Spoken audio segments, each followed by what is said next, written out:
મુખ્યમંત્રી ભૂપેન્દ્ર પટેલ પહોંચ્યા સુરત। નાયબ મુખ્યમંત્રી હર્ષ સંઘવી પણ સુરત પહોંચ્યા। સુરત એરપોર્ટથી મુખ્યમંત્રી અને નાયબ મુખ્યમંત્રી રવાના થયા। Integrated command and control room જશે મુખ્યમંત્રી।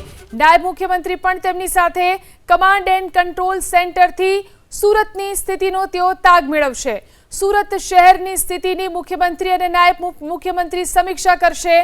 સુરત બાદ મુખ્યમંત્રી અને નાયબ મુખ્યમંત્રી નવસારીના પ્રવાસે નવસારી કલેક્ટર ઓફિસે બેઠક યોજી અને સ્થિતિનો તાગ મેળવશે।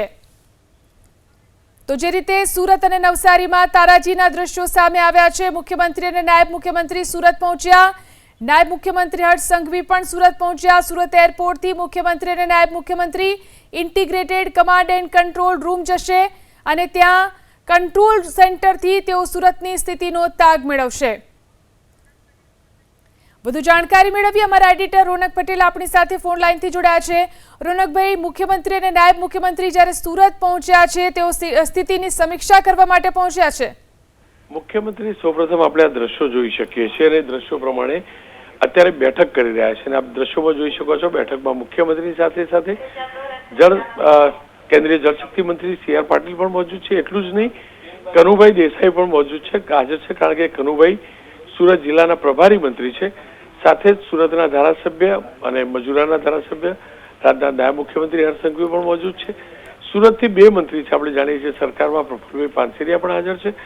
સાથે જ તમામ ધારાસભ્યો પણ ઉપસ્થિત છે, કારણ કે તમામ ધારાસભ્યો છેલ્લા 2 દિવસથી એ વિસ્તારમાં હતા, એમની સાથે ચર્ચા કરી રહ્યા છે। પાણી વરસાદ વરસ્યો તો ચોક્કસ થયું, પરંતુ પાણીનો નિકાલ કેમ ન થયો તેની તો ચર્ચા થઈ રહી છે। સાથે સાથે જે પણ લોકો છે, જે પૂર પ્રભાવિત લોકો છે, તેમને સરકાર સહિતની રાહત સત્વરે કેવી રીતે પહોંચાડી શકાય, એટલું જ નહીં, પાણી ઓસરવાની બાદ સ્વચ્છતા અભિયાન કેવી રીતે આગળ વધારી શકાય તેની પણ ચર્ચા થઈ રહી છે।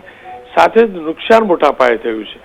આ સંજોગોમાં જે મોટા પાયે ઉદ્યોગ વેપાર ઉદ્યોગને નુકસાન થયું છે તેની અંદર જે પણ પ્રભાવિત લોકો છે તેમને શું સહાય આપી શકાય એની પણ ચર્ચા થઈ રહી છે।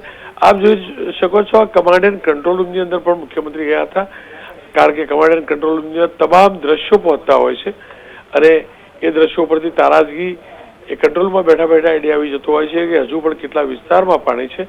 પણ અતિ મહત્વની બેઠક છે, ન માત્ર સુરત માટે પરંતુ સમગ્ર દક્ષિણ ગુજરાત માટે, કારણ કે આપણે તમામ લોકો જાણીએ છીએ સુરત, નવસારી અને વલસાડ આ 3 જિલ્લા સાથે સાથે થોડાક અંશે તાપી આ જિલ્લો પ્રભાવિત હતો। એમાં મુખ્ય જે 3 જિલ્લા પ્રભાવિત છે ત્યાં જે મોટું નુકસાન થયું છે તેનો તાગ અત્યારે પહેલી બેઠકની અંદર જનપ્રતિનિધિઓ સાથે ચર્ચા કરીને મેળવી રહ્યા છે, કારણ કે અહીંયા મહદ અંશે આપ જોઈ શકો છો તમામ જનપ્રતિનિધિઓ જોવા મળે છે।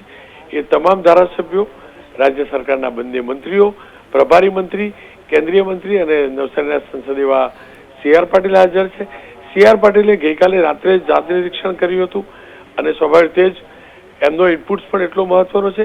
સાથે જ ખાડીપુરની ચોક્કસથી ચર્ચા થશે। આપણે તમામ લોકો જાણીએ છીએ ગયા વર્ષે જ્યારે ચોમાસામાં અતિશય વરસાદ હતો અને ખાડીપુર આવેલું હતું, ત્યારબાદ સી.આર. પાટીલની અધ્યક્ષતામાં એક બેઠક થયેલી હતી અને એ વખતે પણ ઘણા પ્રકલ્પ નક્કી કરવામાં આવ્યા હતા કે આ સ્થિતિમાંથી કેવી રીતે બહાર નીકળી શકાય।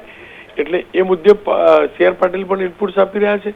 પણ અતિ મહત્વની આ બેઠક છે રાજ્ય સરકારની, કારણ કે તારાજગી મોટા પાયે છે, નુકસાનીના દ્રશ્યો પણ સીધા તમે જોતા હશો। હજુ પણ અનેક ઠેકાણે પાણી પણ છે ને પાણીનો નિકાલ કરવાનો પ્રયાસ થઈ રહ્યો છે। જે લોકોને નુકસાન થયું છે, વેપાર ઉદ્યોગને નુકસાન થયું છે, વેપારીઓને નુકસાન થયું છે, રહેણાંક વિસ્તારમાં નુકસાન થયું છે, એની અંદર સરકાર તરફથી કયા પ્રકારની મદદ કરી શકાય એની પણ ચર્ચા થશે। આપણે એ પણ જાણીએ છીએ કે ગઈકાલે આપણે એ પણ જાણીએ છીએ કે બીજેપીના પ્રદેશ અધ્યક્ષ તેમને પણ ચોક્કસથી પક્ષના કાર્યકર્તાઓ એટલે કે બીજેપીના કાર્યકર્તાઓને સૂચના આપી હતી સહાયના તમામ કાર્યોમાં જોડાવાની। અને આજે સવારે રીતે જ્યારે મુખ્યમંત્રી આવ્યા છે, સી.આર. પાટીલ પણ ત્યાં હાજર છે, નાયબ મુખ્યમંત્રી પણ હાજર છે, ઉપસ્થિત છે, ત્યારે આ પ્રક્રિયા જે છે તે વેગવંતી બનશે। પરંતુ એ હકીકત છે કે સરકારે માત્ર બેઠક જ નહીં પણ નક્કર કાર્યવાહી કરવી પડશે, એક નક્કર યોજના બનાવવી પડશે, જેના કારણે સુરતની અંદર આ પ્રકારે પાણી ન ભરાય, જળ ભરાવ ન થાય। કારણ કે સુરતની અંદર વેપાર ઉદ્યોગ બંધ થાય છે એનો મતલબ આપણા ગુજરાતનો વિકાસ રૂંધાય છે, કારણ કે સુરત એ રાજ્યની આર્થિક રાજધાની છે અને આર્થિક રાજધાનીને કપડાં ઉદ્યોગમાં ભારે નુકસાન છે, સાથે ડાયમંડ ઉદ્યોગને ચોક્કસથી નુકસાન છે, કારણ કે આપણે તમામ લોકો જાણીએ છીએ એ કતારગામ હોય, વરાછા હોય, મોટા વરાછા હોય, વેડ રોડ હોય, આ તમામ ઠેકાણે હીરાના કારખાના આવ્યા છે અને રહેણાંક વિસ્તાર પણ જે રત્ન કલાકારોનો છે આ છે, ત્યારે સ્વાભાવિક ડાયમંડ કટિંગ પોલિશિંગના વ્યવસાય એના ઉત્પાદન પર પણ ફરક પડ્યો છે, સાથે જ રિટેલ માર્કેટ જે છે તેને પણ ભારે નુકસાન થયું છે,